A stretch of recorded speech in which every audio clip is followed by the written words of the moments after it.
হাজারাকে এই কথা বলে ফেলছি যে আল্লাহর কসম, তোর দুইটা কান আমি ছিদ্র করে দিব, তোর নাকটা ছিদ্র করে দিব। হযরত ইব্রাহিম আলাইহিস সালামের কাছে এবার ক্ষমা চাইতেছেন, আমি আপনার কাছে মাফ চাই, আল্লাহর কাছেও মাফ চাই, তবে আমি তো কসম খাইয়া ফেলছি, এখন কসমের কাফারা কি হতে পারে অথবা আমাকে কেমনে মাফ হতে পারে এটা আপনি আল্লাহর কাছে যাই না, আপনি একটু আমারে জানাইয়া দেন। তা আল্লাহর হুকুমে হযরত ইব্রাহিম আলাইহিস সালাম বললেন, ঠিক আছে, কান ছিদ্র করো, একদম চিকন করে ছিদ্র করবা, নাক এক পাশে চিকন করে ছিদ্র করো।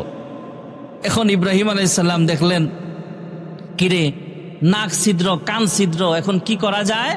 এক কাজ করো, সারা চিকন রিং বানায়া, চিকন আপনার লোহার হোক, রূপার হোক, স্বর্ণের হোক, তখন তো রূপা শূন্য এগুলোও ছিল, স্বর্ণ রূপা তো তখনও ছিল, তুমি তারে গয়নার মতো বানায়া, তখন সর্বপ্রথম পৃথিবীতে নাকফুল এবং কানের জিনিস এগুলো বিধানো হয় মা হাজারাকে। সুবহানাল্লাহ।